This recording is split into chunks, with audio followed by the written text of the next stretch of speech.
تازه په زړه پورې او له خوشحالۍ ډک خبر. سلام او مینه ملګرو، هیله ده چې روغ او جوړ به وئ. که چېرته تاسو زموږ چینل ته نوي راغلي یاست نو زموږ چینل خامخا در سره سبسکرایب کړئ. امنیتي ځواکونو هغه کس وواژه چې یو پلار یې د هغه د ماشومې په وړاندې وژلی و. د کندهار ولایت سیمه ییز چارواکي وایي هغه ځوان قاتل یې وژلی چې د تېر چهارشنبې په ورځ کندهار کې یو پلار د خپلې ماشومې لور د سترګو په وړاندې وژلی و.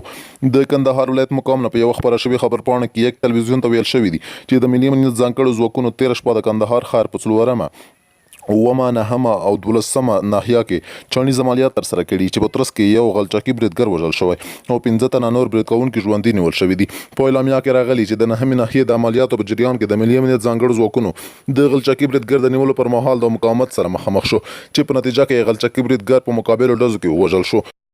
د امنیتي او استخباراتي ځواکونو د معلوماتو له مخې وژل شوی چریکي فعالیت کوونکی د هغه ځوان قاتل و چې د چهارشنبې په ورځ یې په ارغنداب ولسوالۍ کې د ملا نقیب اخوند له زیارت سره یو پلار د خپلې ماشومې لور د سترګو په وړاندې وژلی و.